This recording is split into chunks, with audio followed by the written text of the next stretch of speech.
got about 450 to 470 Tibetan living in Northern Beaches, most of whom have come here on humanitarian visa, and the number keep growing every year. We expect or anticipate 100 Tibetan each year coming into Australia, and if they come to Sydney, they come to Northern Beaches. This project, Tibetan radio program, it's specifically targeted for those 450 to 470 local Tibetans in Northern Beaches area, and this program would be in Tibetan language, basically to target those Tibetans, most of whom have got either no English or have very limited English. We're looking forward to passing on information that are critical for Tibetan in the local areas. So starting this program, it's not just providing information that is fun and that is engaging, and at the same time that is informative. The first and foremost is to give voice to the local Tibetan community members, to make sure that it's entertaining, to make sure that people get update information about what's happening in Australia in their own language, but also a platform where they could express their concern, the problems that they might be having, and then how the community could support, so sort of like a linkage with other services as well. So basically giving a voice to a large number of Tibetans who, I've said before, have either no English or very limited English.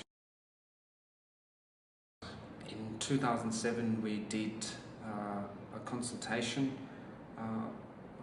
with some members from the Tibetan community, and also many service providers that work very closely with the Tibetan community, and the consultation was done by Manding Community Centre in partnership with Tibetan community and Multicultural Health Service taking the lead role. And from that consultation we've found that the community wanted a sort of platform where they could express their concern and their issues, and also, like I said before, to be able to engage in the mainstream community. Well, of course, funding is one of the biggest issues we have got at the moment. All the people involved in this program are volunteer. We could have it'd been a lot easier if you have funding to provide some sort of financial assistance to the presenter, so that the presenter is able to recoup some of the expense, say for example travelling expense, or buying some of the materials. So funding is a major issue, but at the same time the community is really small, and so it's been a bit of struggle in terms of attracting people who feel not only comfortable but confident in terms of presenting a program. So that's been one of the biggest challenges as well. So funding, and also the expertise, and people who are comfortable and confident as a presenter.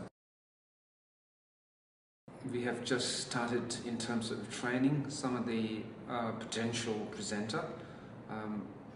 So yeah, we're getting quite close in terms of starting the official program, but there was a bit of bump because one of the presenter had to leave because she got a job in ACT, but we're getting close.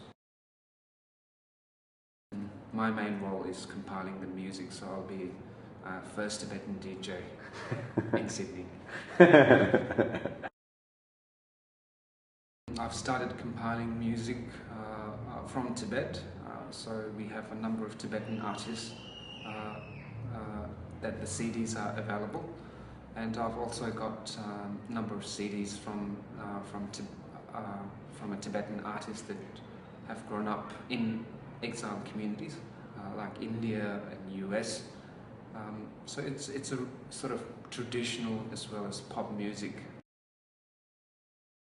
We would love to see a future Tibetan slot on the SBS radio program or ABC, you know, all these multilingual programs that are available, and hopefully this local radio, it's a step towards that goal.